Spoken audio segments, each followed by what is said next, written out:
Bueno, ahora sí, muy buenos días para todos. Muchas gracias por su respuesta y asistencia a este webinar. Hoy trataremos la temática sobre la resolución 810, un pequeño abrebocas, donde les queremos enseñar a todos ustedes cómo acogerse a esta nueva normativa y cómo deben actuar desde ya.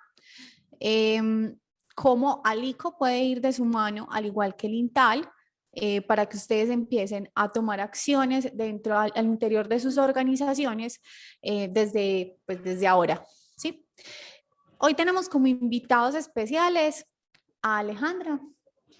Alejandra López es ingeniera de alimentos de la Universidad de Antioquia y actualmente hace parte del Instituto INTAL. Tenemos a Kevin. Él hace parte del equipo de soporte técnico comercial en la sección de investigación y desarrollo de producto y lidera actualmente el Comité de Sostenibilidad de Alico. Con Kevin y Alejandra tendremos entonces el desarrollo de esta charla virtual. Quiero como darles las reglas del juego. Procuremos tener los micrófonos silenciados, cámaras cerradas para tener una mejor estabilidad en la conexión. Y la idea es que vamos a tener pues como un conversatorio muy dinámico y que ustedes al final de toda la charla puedan ir ingresando sus preguntas.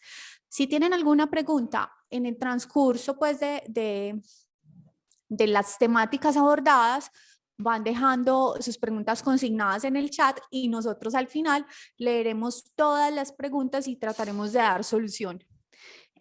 Mi nombre es Vanessa Sánchez, líder de mercado de Alico. Nuevamente, muchas gracias y vamos a dar inicio. Alejandra, bienvenida. Kevin, bienvenido. Iniciamos entonces.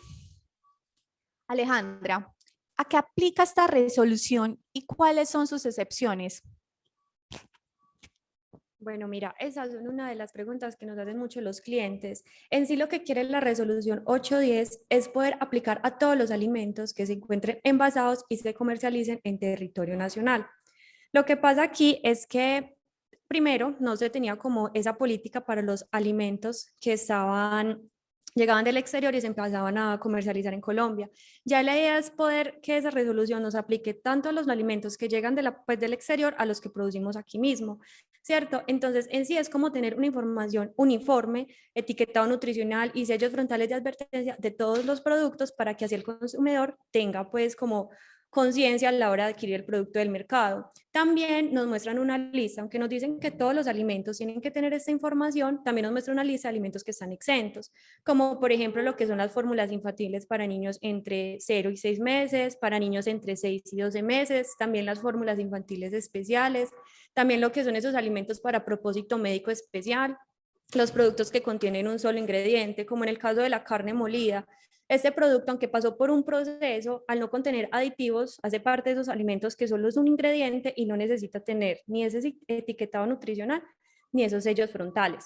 También están lo que son los alimentos a granel y los alimentos con material de origen natural, como por ejemplo los bocadillos beleños. Esos bocadillos se encuentran en estas hojitas y al estar comercializados de manera individual no necesitan ni cumplir con los sellos frontales ni el etiquetado nutricional. Pero si se encuentran en un envase secundario, puede ser una caja o puede ser una bolsa, estos sí deben de tener pues como esa información nutricional en el envase secundario. También están los alimentos que empleamos como materias primas, como los aditivos de la panificación o estos saborizantes. También están lo que son la sal yodada, la fluorizada, los alimentos envasados, siempre y cuando no se les haya adicionado ni sal, ni grasa, ni azúcares. Y también lo que son las bebidas hidratantes y energéticas para deportistas. También mencionan las especias. Las especias tienen como, digamos, un caso particular y aunque están exentos de etiquetado nutricional, no pueden estar exentos los sellos frontales. Prácticamente son como esa lista que muestra la resolución de que debemos, pues como solo esa lista de alimentos son los que pueden estar exentos. Muchas gracias, Alejandra. Bueno, la siguiente pregunta es ¿cuáles nutrientes debo declarar y cuáles no debo declarar? Bueno, mira, la norma no nos especifica qué nutrientes no debemos declarar. En sí lo que quiere la norma es que siempre seamos transparentes con el contenido de las vitaminas, minerales y nutrientes que tenga el producto, pero sí nos da una lista de, una lista de alimentos que no se deben como que debemos declarar. O sea, debemos reportar siempre en esta tabla nutricional donde nosotros tenemos que tener siempre la información de esos nutrientes, cuáles son, lo que son las calorías, lo que es el sodio, lo que son las azúcares totales y añadidas, lo que son la proteína, la grasa total, saturada y grasas trans, también los carbohidratos totales y la fibra dietaria, las vitaminas A y D y los minerales hierro, zinc y calcio. Y como les mencionaba, hay vitaminas y minerales que si nosotros las tenemos de manera natural en el producto o las adicionamos intencionalmente, deben ser reportadas en la tabla nutricional. Perfecto. Alejandra, cuéntanos cómo podemos obtener el valor de los nutrientes que vamos a reportar. Bueno, mira, estos nutrientes en sí se deben siempre reportar con bases científicas. La idea principal es que siempre tengamos un respaldo científico. Pueden ser, por ejemplo, las tablas del ICBF, donde podemos obtener esa información, la IUSDA, puede ser también lo que es estos artículos científicos que tengan un respaldo, una evidencia científica que nos pueda ayudar a hacer esos reportes. Pero ¿qué es lo que pasa aquí? Que la resolución nos dice, listo, podemos hacer unos datos teóricos, puedes hacer ese reporte teórico, pero en caso tal de que tengamos una visita de parte del INVIMA, tú debes cumplir con el 80% del valor que esté declarado para una cierta cantidad de nutrientes, como por ejemplo lo que son las vitaminas, los minerales, las proteínas, la fibra dietaria, las grasas monoinsaturadas o poliinsaturadas. Si de pronto el INVIMA me hace una visita, yo estoy comercializando, por ejemplo, unas papitas y estoy reportando un 80% de proteína y resulta que él hace un comprobatorio de esa información y le da un resultado, digamos, menor a ese 80%, entonces, ¿qué pasa? Ahí nos vamos a tener problemas legales por dar información falsa al consumidor. Y también pasa con el caso de las azúcares, grasa total, grasa saturada, grasas trans, colesterol y sodio. Eso nada más nos permite equivocarnos máximo un 20%. Entonces, vuelve y juega. Tenemos las papitas que tienen, digamos, 5 miligramos de sal, nosotros reportamos esos miligramos de sodio y resulta que hacen un comprobatorio y nos excedimos del 20%. Entonces, ahí también tendríamos problemas legales. Ahí es donde se enfatiza que es mejor que los análisis siempre se hagan por pruebas analíticas para evitar que de pronto tengamos un reporte equivocado y podamos pues, tener esos problemas. Adicional, tenemos que tener en cuenta que los reportes que se dan en evidencia científica no es la misma materia prima que utilizan a la que de pronto nosotros estemos utilizando en el producto. Entonces, es más que todo eso, como siempre, intentar ser transparentes y mostrar más por métodos analíticos para evitar esos problemas. Alejandra, una pregunta. ¿Es el Instituto de Ciencia y Tecnología Alimentaria, INTAL, estaría en la capacidad de brindar asesoría al respecto para que digamos que las empresas pertenecientes a la industria de alimentos puedan acogerse a esta resolución adecuadamente con todos los análisis de alimentos? Claro que sí, en estos momentos pues contamos con un equipo que está muy capacitado con respecto a la resolución 810. Estamos pues como realizando todas las tablas nutricionales ya cuando el cliente lo requiera y lo desee, bajo toda la normatividad del 810 para evitar pues que de pronto se presenten esos problemas en caso de tales de unas visitas o a la hora de comercializar el producto. Pero la idea es eso, nosotros ya estamos ya totalmente capacitados y estamos súper estudiados con el objetivo de tener 100% esa resolución. Perfecto. Cuéntanos ahora cómo debemos declarar y calcular el número de porciones. Bueno, mira, el número de porciones se basa principalmente en la tabla 5 y 6 de la resolución 810. ¿Qué es lo que busca la resolución 810? Que en la tabla 5 y 6 tengan unos valores de referencia de todos los alimentos, más o menos que te comercializan y son más comunes. Entonces tenemos, por ejemplo, lasaña, nos dice que, digamos, esto es un ejemplo, 10 gramos es una porción.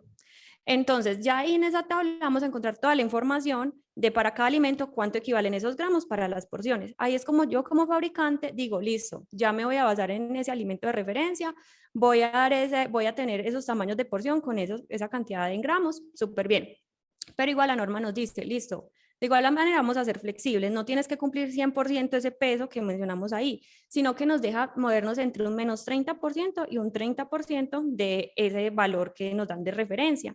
En caso tal de que superemos el 30%, ¿por qué pasa? Ya la resolución te dice, bueno, tú como fabricante vas a decidir cuál va a ser tu tamaño por porción y qué cantidad en gramos va a equivaler eso, ¿cierto? Entonces, listo, ya nosotros decimos, ya decidí cuál va a ser mi tamaño por porción, mis gramajes. Entonces, ¿qué sigue? Siempre que hacemos la declaración en el envase, tienes que poner lo que es las medidas caseras. Nunca puedes declarar el tamaño por porción sin medidas caseras. Y al lado de las medidas caseras vamos a declarar lo que es la cantidad en gramos o en mililitros, dependiendo del producto. También, ¿qué pasa? Que si de pronto no contamos con las medidas caseras, que son cucharada, cucharadita, vaso, etcétera, porque también pasa que no hay medidas caseras para ese producto, lo que hacemos ahí es, nos dan la opción de poderlo declarar como unidad, rebanada, fracción de onza, no sé, te da como la opción de moverte un poco, pero la idea es que siempre se dé una medida casera y la cantidad en gramos o en mililitros.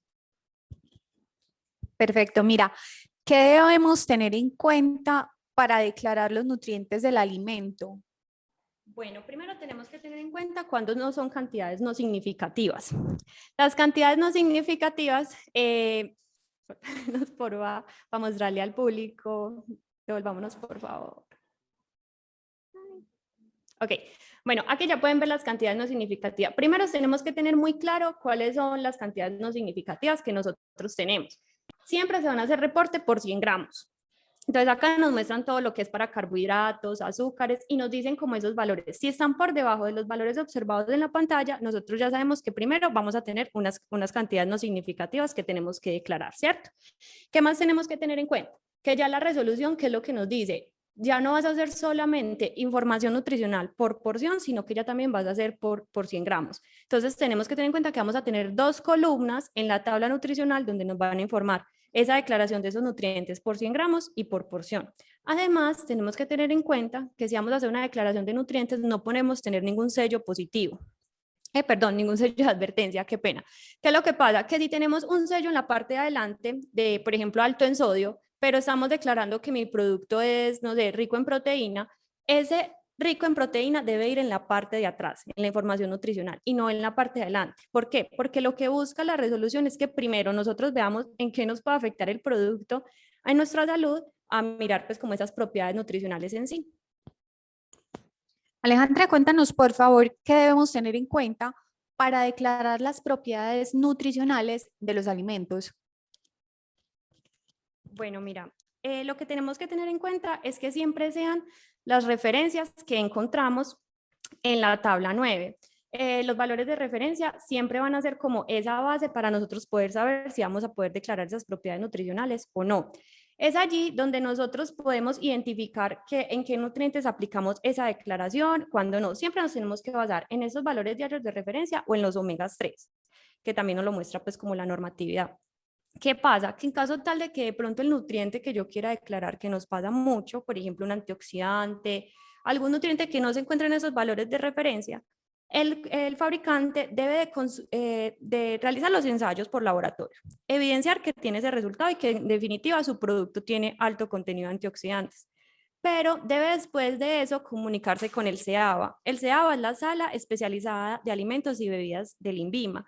Ellos son los únicos que te pueden autorizar dar ese aval y ese reporte de que tu producto contiene esa propiedad nutricional o esa propiedad pues, de antioxidante en este caso. Es más que todo eso, siempre poder hacer el análisis respaldado por laboratorio. Poder, si en caso de que no tengamos los valores de referencias, comunicarnos con el CEABA y siempre tener pues como en cuenta de que siempre que vamos a hacer una declaración tiene que estar respaldado por laboratorio. Claro, entonces, ¿qué debemos tener en cuenta para declarar las propiedades de salud? Bueno, mira, las propiedades de salud sí son un poquito, digamos, más complejos. Siempre debe ser por evidencia científica. Más adelante les voy a mencionar pues, cómo hacer esa declaración, pero la idea principal es que siempre que vayamos a hacer una declaración de propiedades de salud, sea por evidencia científica, siempre cumpla con los requisitos nutricionales y la idea es que siempre demos información verídica, que no sea confusa, que sea totalmente transparente y adicional a esto necesitamos que si vamos a hacer una declaración también de salud, no podemos tener esos sellos frontales. Esa información de los sellos frontales, solo pues, si se ve reflejada, las propiedades de salud también están en la etiqueta nutricional, en la parte de atrás, no en la parte de adelante. ¿Y cómo debemos realizar la declaración de nutrientes, de propiedades nutricionales y de salud?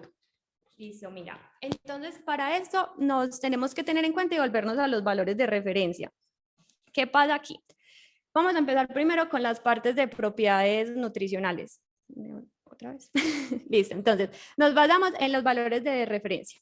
En estas tablas nosotros vamos a encontrar la información para niños entre 6 meses y 4 años y para niños entre 4 años y adultos. Ahí nos van a dar como esos valores que normalmente tenemos, pues como que son los más comunes que se reportan. Entonces de ahí, cuando ya tenemos súper claro esta tabla, pasamos y miramos, listo, cómo vamos a hacer esos valores, esas declaraciones por propiedades nutricionales.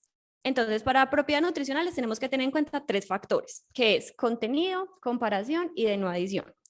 La de no adición se basa principalmente, digamos que es una de las más fáciles como de reportar, y es que usted declara que no le adicionó ningún tipo de, por ejemplo, sal, azúcar o grasa a su producto. Entonces, ¿qué es lo que hace? Usted indica en su tabla nutricional e indica en su declaración que no se le adicionó ningún tipo de esos, pues, nutrientes que en esos momentos son de interés en salud pública. Ahora, ¿qué pasa con las declaraciones de comparación? La idea principal es tener 2 productos al cual se le haya aumentado o disminuido una cantidad de X nutriente, como por ejemplo puede ser que se le aumentó el 25% de proteína a una leche y se compara con otra leche que no tenía esa cantidad de proteína. ¿Qué es lo que exige la declaración de comparación? Es que siempre que hagamos esa declaración, le mostremos al consumidor la información clara, o sea, bajo qué producto o contra qué producto estamos haciendo la comparación, independiente de que sea un aumento o una disminución. Y ya de ahí entramos a la parte de contenido. Para la parte de contenido, lo que nosotros tenemos que tener en cuenta es poder declarar las partes de excelente fuente de, en este caso, en la otra diapositiva vamos a observarlo. Excelente fuente de, nosotros tenemos que cumplir con unas características específicas, como en el caso de la proteína. La proteína debe cumplir el 20% de esos valores de referencia que se observaron en la tabla 9 y debe de cumplir para que sea por 100 gramos o por porción. Digamos que acá la norma es un poquito flexible y nos indica que puedes hacer esa declaración para gramos o para porción del producto. Lo mismo pasa con las vitaminas, deben ser el 30% de esos valores de referencia, pero para 100 gramos o por porción. Ya en el caso de fibra es algo muy específico y nos indica que debe de ser 6 gramos en 100 gramos del producto y adicional tenemos que cumplir con el 20% de los valores de referencia. Ya para los ácidos grasos tenemos que debe ser 0.6 de alfa-linoleico, 80 miligramos de DHA y de EPA. Y para las grasas mono y poliinsaturadas tenemos que cumplir con mínimo el 45% de los ácidos grasos declarados, mientras que para las grasas insaturadas son mínimo el 70%. También está ya la parte de declaración de buena fuente de. En este caso tenemos que cumplir que el 10% sean de los valores de referencia que observamos en la tabla 9, que se cumplan 10% de 100 gramos o de porción. Para vitaminas y minerales 15%. Para fibra, vuelve y juega, es un caso puntual, son 3 gramos por 100 gramos y se debe cumplir el 10% de los valores de referencia. Y ya para los ácidos grasos omega 3 debemos de cumplir con mínimo 0.3 gramos de alfa-linoleico o 40 miligramos de DHA y EPA. Ya para hacer las declaraciones de libre de, nosotros siempre tenemos que tener en cuenta que las calorías deben ser menor a 4 kilocalorías. La grasa debe ser menor a 0.5 gramos, la grasa saturada menor a 0.1 gramos y las grasas trans no pueden pasar los 100 miligramos. El colesterol, ¿qué pasa? Si queremos hacer una declaración de libre de colesterol, tenemos que tener en cuenta que el resultado por laboratorio de colesterol me debe dar menor a 5 miligramos y la grasa saturada debe dar menor, perdón, a 1.5 gramos. Ya para azúcares totales debemos de ser menor a 0.5 gramos y sodio debe ser menor a 5 miligramos. Y ya por último, en la parte de declaración de nutrientes, digamos que este tema es un poquito exento, ya está la parte de debajo en. ¿Qué pasa? Que debemos cumplir con las calorías, deben ser máximo 40 kilocalorías por 100 gramos.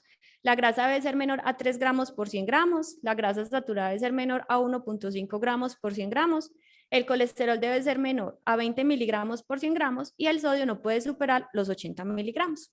Ya ahí entramos a la declaración de propiedades de salud. Esas ya son un poquito más complejas porque debe tener evidencia científica de que ese nutriente sí proporcione esa capacidad en nuestro organismo. ¿Qué pasa? Que las declaraciones de salud se basan en función de nutrientes, donde indico que ese producto me ayuda a cumplir con esas actividades normales del organismo. ¿Cómo se reporta? Reportamos que el alimento X tiene una fuente excelente o es una excelente fuente de nutriente A. ¿Y quién sería ese nutriente A? Ese nutriente que juega ese papel fisiológico en nuestro organismo. Ya de ahí siguen las otras declaraciones que son las de propiedades de función, que ya se especifica ese nutriente en qué cantidades se debe consumir para dar esas propiedades pues, a nuestro organismo. Se reporta de igual manera, pero ya indicamos que el alimento Y contiene X gramos de la sustancia A, que sería pues ese que nos va a proporcionar esas propiedades nutricionales, propiedades de salud. Y por último, está ya la parte de reducción de riesgos de enfermedades. ¿Qué es lo que ese se basa en dos? Simplemente es informar qué papel fisiológico juega ese nutriente en nuestro organismo y también qué papel fisiológico está relacionado en tener un buen estilo de vida, una buena alimentación. O sea, lo que busca la resolución es que aparte de que tengamos ese nutriente al consumirlo, que vaya siempre acompañado de una vida sana y una dieta saludable. Alejandra, a lo largo de esta charla has hablado mucho de los sellos de advertencia. Cuéntanos, por favor, en qué momento o cuándo debemos utilizar estos sellos de advertencia. Claro que sí, mira. La idea principal de los sellos de advertencia es poder siempre cumplir con los límites establecidos en la tabla 17. La tabla 17 de la resolución 810 nos va a mostrar qué cantidades no debemos sobrepasar para no tener esos sellos de advertencia. Entonces, por ejemplo, en el caso del sodio, si pasamos los 400 miligramos de sodio en 100 gramos, vamos a tener sello positivo para sodio. Es que sello positivo, sello de advertencia para sodio, qué pena. Ya para los azúcares añadidos, si tenemos 10 gramos, más de 10 gramos en 100 gramos, vamos a tener un sello para azúcares añadidos. Y para la grasa también, si superamos esos 4 gramos en 100 gramos, vamos a tener un sello para grasa. ¿Qué es lo que busca también la resolución con estos sellos? Que estos sellos no se vayan a quitar fácil del envase. La idea es que siempre estén impresos, que sea lo más adherido posible y que no se oculten, que sean de un buen tamaño para que así el consumidor a la hora de adquirir los productos pueda detectar de manera fácil si este alimento tiene un alto de contenido de sal, sodio, de azúcares y de grasas que puedan afectar el organismo. Alejandra, cuéntanos, ¿cuándo podemos utilizar el sello positivo? Bueno, digamos que el sello positivo, la resolución nos dice que es de libre albedrío, o sea, es el consumidor quien decide si vas a poner el sello positivo en tu envase o no, no es obligatorio. ¿Qué debemos de cumplir? La verdad sí se requieren muchos factores para cumplir. Necesita más que todo de 3 factores. El primero es siempre cumplir con la tabla 19. En la tabla 19 nos dice que el sodio debe ser menor a 80 miligramos por 100 gramos.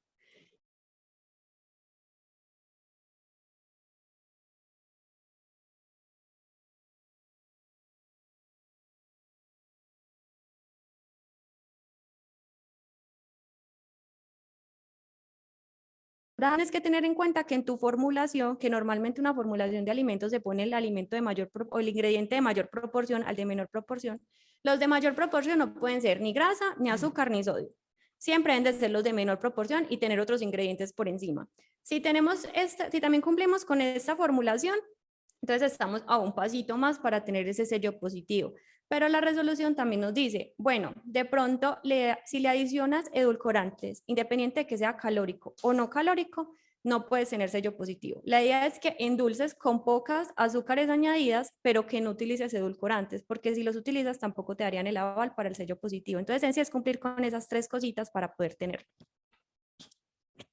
Bueno, entonces, adentrándonos más, adaptando esta resolución 810 de etiquetado responsable, Kevin, cuéntanos en materia de empaques y de ya pues empaques y envases, que si existe algún formato o parámetros de diseño para presentar la información nutricional y los sellos frontales del empaque.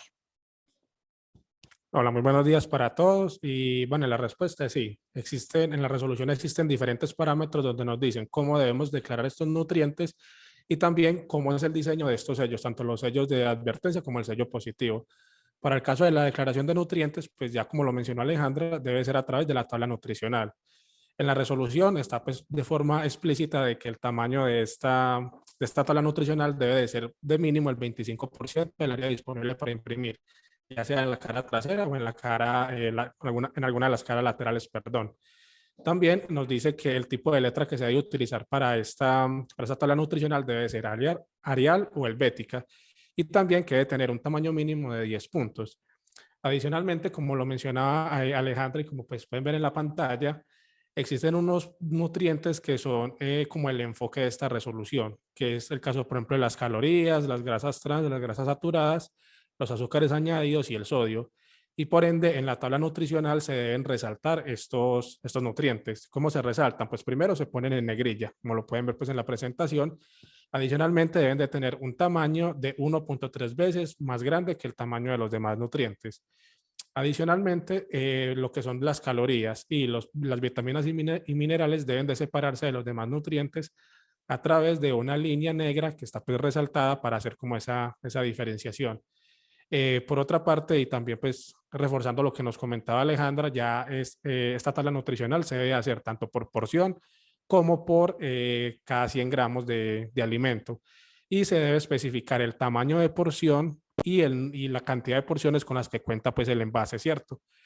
Ya hablando propiamente de bueno, también mencionarles que en la tabla nutricional existen diferentes formatos. Acá este que están viendo en la pantalla es el formato lineal y el formato tabular. Estos dos formatos se pueden utilizar cuando el tamaño o el área disponible de impresión es menor a 225 centímetros cuadrados. La idea es que siempre que se pueda se utilice el formato tabular, donde lo pueden ver, digamos que está la información pues escrita o representada en una tabla, eh, y cuando definitivamente el área de impresión sea demasiado pequeña y por temas de espacio no se puede utilizar este formato, entonces ya se utiliza el formato lineal, que ya no es una tabla, sino que es de manera lineal en un texto, se expresen las cantidades de cada nutriente igualmente por cada 100 gramos y por porción. Esto se mantiene y los demás parámetros que les mencioné anteriormente se mantienen.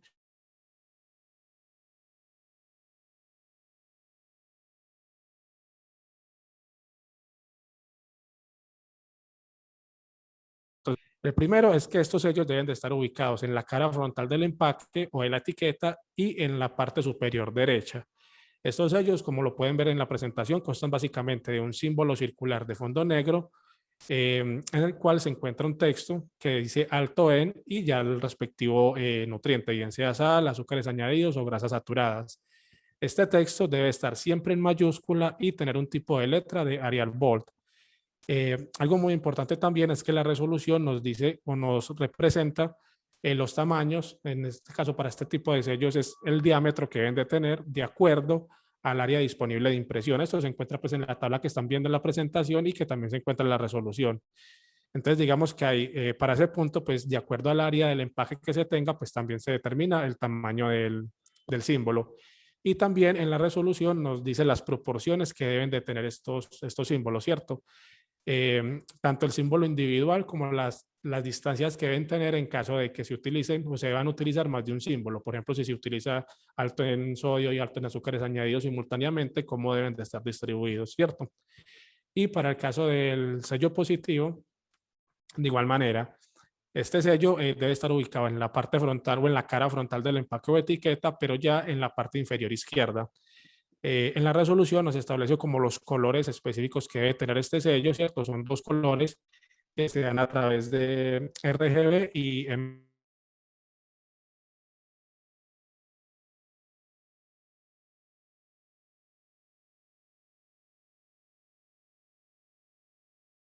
opciones que también las pueden ver en la pantalla que debe tener este sello.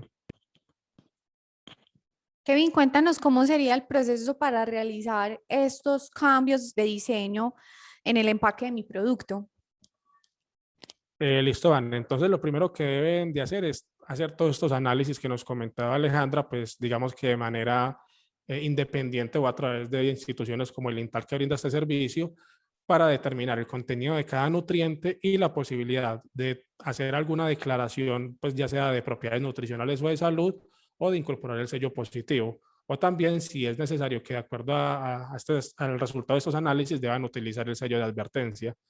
Una vez ya tengan esta información, entonces ya digamos que las compañías deben de plasmar toda esta información en sus empaques. Es decir, modificar los diseños para plasmar la nueva tabla nutricional, plasmar el sello positivo si lo quieren incorporar y lo pueden incorporar, o si deben incorporar también algún sello de advertencia. Una vez ya tengan el nuevo diseño de estos empaques, digamos que a través del asesor comercial de Alico o pues de la empresa pues que les provea los empaques, ya deben solicitar el cambio de estos diseños en sus empaques finales, ¿cierto?